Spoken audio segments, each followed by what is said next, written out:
Hello, good evening to you. Welcome to the Business News here on News 360. My name is Alfred Okonse. Let's go on to our first story this evening. Acting Chief Economist of the World Bank Africa, Ponam Chuan Paul, has also observed several countries, including Ghana, are expected to see moderate economic growth. Ponam Chuan Paul explained upgrading the country's energy generation capacity will attract investors to boost economic growth. The World Bank, economic activity in sub-Saharan Africa slowed in 2015, with GDP growth averaging 3.0%. This was outlined in the World Bank's twice-yearly analysis of economic trends and latest data for the region. The report stressed the 2016 growth forecast remains restrained at 3.3%, which is below the robust 6.8% growth in GDP recorded by the region between 2003 to 2008. However, acting chief economist of the World Bank Africa, Ponam Chuan Paul, projected Ghana will experience reasonable growth if taxes are streamlined to strengthen domestic resource mobilization. Improving the performance of the electricity sector is very important, and this includes looking at reforms from generation to transmission to distribution, and there are a whole host of areas there that could be reformed to help reduce the deficit in the area of the power sector, and to be able to connect people to low, affordable and sustainable energy, modern sources of energy.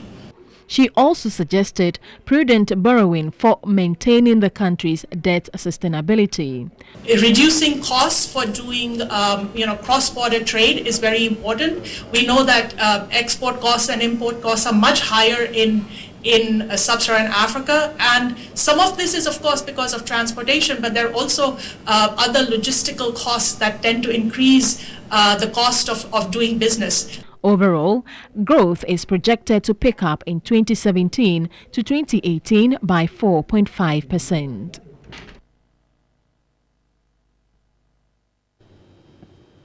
Joshua Ayimbora of GEF Company is a winner of the Total Petroleum Startup Contest. The 29-year-old received 80,000 cedis and a year coaching in entrepreneurship.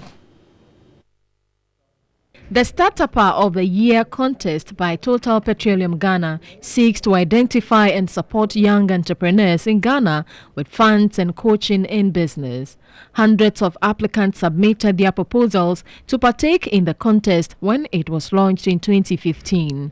The number was whittled down to 10 and were presented with the platform to present their project before a panel of judges. We look at the basic outline of the business plan to see whether it has a business potential, whether it has some level of financial viability in it. Joshua Ayimbora of JEF Company emerged the winner from the 3 finalists. He will join other 33 winners from Africa to compete at the grand finale. I want to thank them very, very much for giving me the opportunity to participate and to sell my ideas. I am into agriculture, so you should expect to see an expansion in my current production. The money or the proceeds of this competition is going to aid in the expansion of the current existing business. Salma Abdullahi of Unique Quality Product Enterprise came second and received 48,000 cedis, whilst Eunice Owusu Kakari of E-Juice also received 32,000 Ghana cedis for the third position with a year coaching in entrepreneurship. Managing Director of Total Petroleum Ghana, Oliver Van Pers, noted involving the youth in entrepreneurship will help curb unemployment in the country. We want to be the catalyst to ensure that those projects are going on, because those projects will create employment, will replace imports, and for some of them they will give great thing to the environment. Certificates were also presented to the other 7 applicants. The contest, which will be held every 2 years in 34 African countries, forms part of the company's policy to support the socio-economic development of all its host countries. Puma Energy, a global mid and downstream energy company, has launched its operations in Ghana. With its acquisition of UBI Petroleum and partnership with Blue Ocean Investments for the storage business, the company aims to deliver quality and affordable fuel to the Ghanaian market. Puma Energy has been supporting Ghana's fuel industry for close to 10 years through the construction and operation of the CBM import system. But with this acquisition of UBI Petroleum in February 2016 and 23 service stations of Grace Petroleum, Puma Energy is set to become a local player in Ghana's downstream sector. With this completion of rebranding of all UBI filling stations, Puma Energy projects to have over 40 filling stations by June 2016.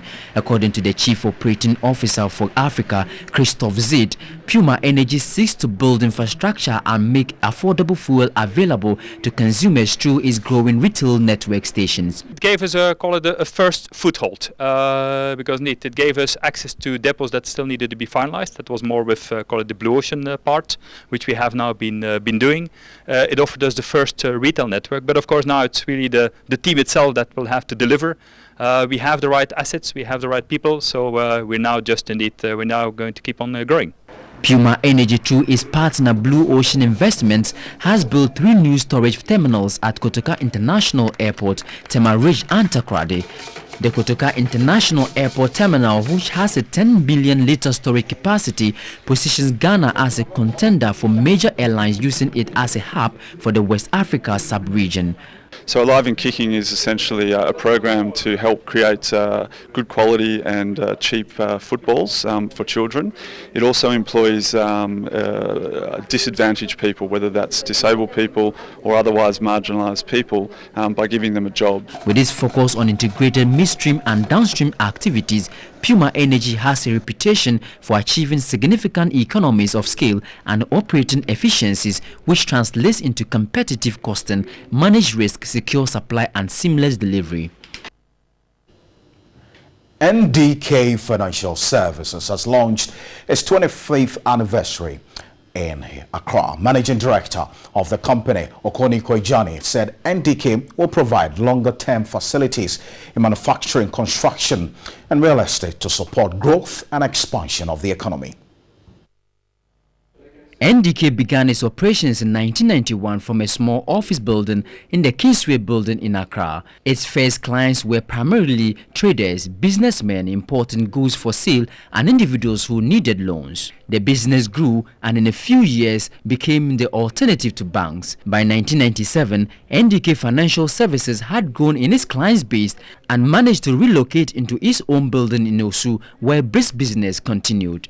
In 2007, major changes in internal structures and processes were initiated to ensure that the company was poised to meet the changing needs of its customers.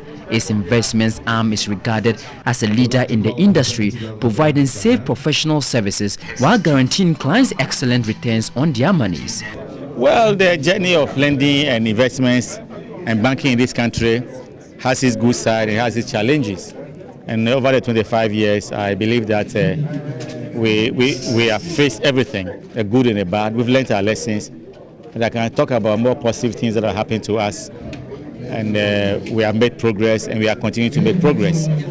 Today, NDK has grown from a staff of 2 to about 90 with its total assets of over 500 million cedis. It has 2 branches, a head office and a branch in Tema. His beginning was small, but today he's a giant in the financial services industry. In line with its vision, mission and core values, NDK has over the past 25 years of its existence provided attractive and reliable financial services to its clientele and contributed to improvements in financial intermediation and the development of the economy as a whole. NDK Financial Services currently ranks as the first and most experienced company in the finance house category of the non-banking financial services industry in Ghana. It focuses to continue to remain a finance house with strong relationships with its clients for sustainable mutual growth. All right, so let's find out the state of the currency now with the interbank rates. That's the between commercial banks across the country. For the pound and the interbank rate in the commercial banks, you have 5 cedis, 45 pesos. Actually, that's what it will be sold. It will be bought at 5 cedis, 46 pesos. For the US dollar, you would have it at 5 cedis, or actually 3 cedis, 83 pesos there, and also will be sold to you at 3 cedis, 82 pesos. And for the euro and the interbank rate, especially with the commercial banks, 4 cedis, 34 pesos, and also 4 cedis, 39 pesos is what it would be sold to you at. Let's find out how the commodities are faring on the commodities market. Some good news for Ghana because our major commodities have made some gains on the market, with gold an ounce going for 1,225.81. There was a change of 15.12 against last week, Friday, which ended at 1,220. For the same at cocoa also traded at 2,932. There was a price change of $0.38. Good news there also. But for coffee traded at 125.55 with a price change of 2.70.